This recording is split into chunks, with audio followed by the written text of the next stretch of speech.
Cuéntenos por qué y cómo se constituye esta comisión técnico-jurídica dentro de la Universidad Central. Bueno, esta comisión se constituyó por acuerdo del Consejo de Decano, que ante dudas que habían surgido respecto de la regularidad y la legalidad del proceso de alianza estratégica que se había acordado con Inversiones Norte-Sur, toman la decisión de pedirle a un grupo de personas, algunos de nosotros externos a la universidad y otros profesores de la universidad, para que analizáramos completamente el proceso. ¿Trabajaron con absoluta independencia y autonomía? Absoluta, absoluta. Todos los miembros había un representante de cada decano, a mí me tocó ser representante del rector, pero de hecho no reportábamos ni de nuestras discusiones ni de nuestros acuerdos ante nadie hasta el momento en que entregamos el informe final. ¿Qué dice ese informe? ¿Cuáles son las conclusiones generales de este informe? Yo diría que el marco central del informe dice relación con la vigencia y con el ejercicio de facultades hecho por la Asamblea de Socios.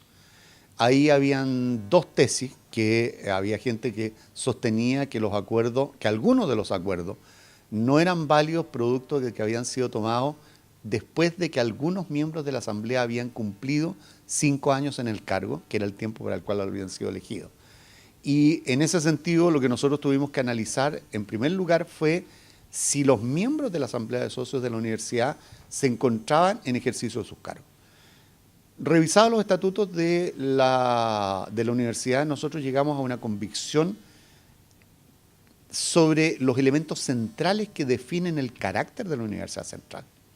Llegamos a la convicción de que esta es una universidad que tiene un espíritu y una organización extraordinariamente democrática, que la voluntad orgánica de los estatutos es que la universidad sea dirigida y representada básicamente por un cuerpo en el que se expresen todas las facultades de manera permanente y de manera simultánea, y que por lo tanto las decisiones que se tomen son decisiones que dicen relación con lo que piensa y siente cada una de las facultades en cuanto a sus intereses y en cuanto a sus necesidades.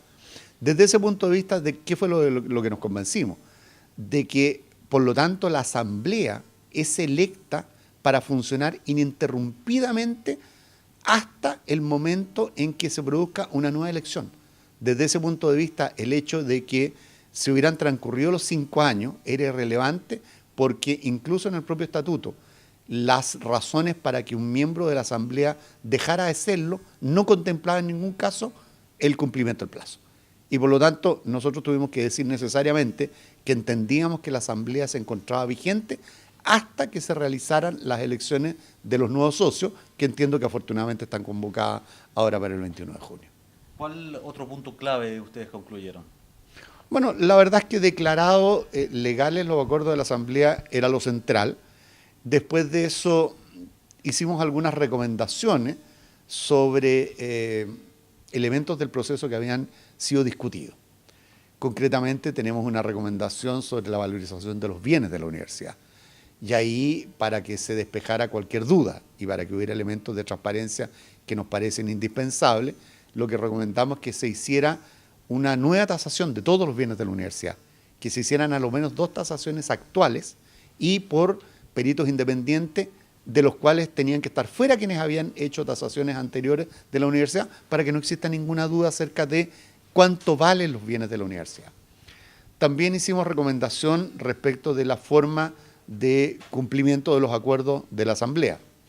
Y en algunos acuerdos concretos muy específicos tuvimos que declarar que estos no eran válidos porque se habían tomado erróneamente por organismos que carecían de competencia. Me explico. Se habían tomado acuerdos en cuanto a la elección de los futuros administradores de las sociedades por acciones que están creadas, que no eran facultad de la asamblea, que por lo tanto no los podía tomar porque corresponden a la próxima sociedad administradora que todavía no funciona. Y por lo tanto declaramos que ese acuerdo no tenía ninguna validez. Pero en la práctica yo diría que el gran marco es decir que la asamblea existe hasta el día de hoy, que está plenamente vigente, que todos sus miembros se mantienen en sus cargos mientras no cesen por causa legal o reglamentaria, y o por haber sido electo y asumido sus sucesores. Y desde ese punto de vista, la Universidad Central tiene permanentemente una representación legítima de todas las facultades. ¿El rector anterior fue escuchado en definitiva? Lo que pasa es que uno tiene que entender que la modificación de estatutos en cualquier corporación muy grande es un proceso. Es un proceso que se inicia en una determinada sesión o acto y que puede durar mucho tiempo. De repente semanas, de repente meses, eventualmente años. Y lo que los estatutos establecen es que se escuche al rector respecto del proyecto. Y en ese sentido hay una sesión concreta en la cual la Junta hace la primera propuesta y el rector comparece y la Junta lo escucha. Nosotros entendemos que que es un requisito, entre otras cosas, formal y no sustancial, fue cumplido en una sesión. En esa sesión en que él, asesorado por el Consejo Académico, da una opinión respecto a todos los estatutos, se cumple la obligación formal de oírlo. La comunidad universitaria se pregunta, ¿acá hubo efectivamente irregularidades o anomalías dentro de este proceso? Nosotros, por lo menos en el informe que tenemos emitido hasta este momento, que es solo modificación de estatutos, no hemos encontrado ninguna anomalía.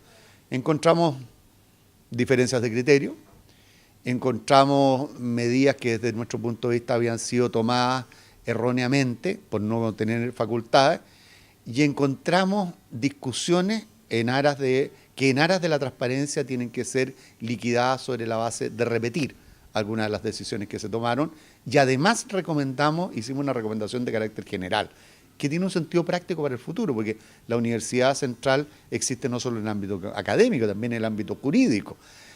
Hicimos una recomendación de carácter general de que todos aquellos actos jurídicos que estén destinados a tener efecto con terceros y fuera de la universidad, para dotarlos de certeza, sean ratificados por la nueva asamblea que va a resultar electa el 21 de junio. ¿Esta comisión, la resolución que tomó, fue por unanimidad? La comisión, afortunadamente, después de largas discusiones, llegó a una convicción muy sincera y unánime. Y por lo tanto, todo el informe está entregado. No hay votos de mayoría ni de minoría, sino que hay una conclusión que es unánime. Y según su experiencia, esto no es normal, digamos, que sea unánime, ¿no? Es difícil, pero es lo que uno siempre tiene que tratar.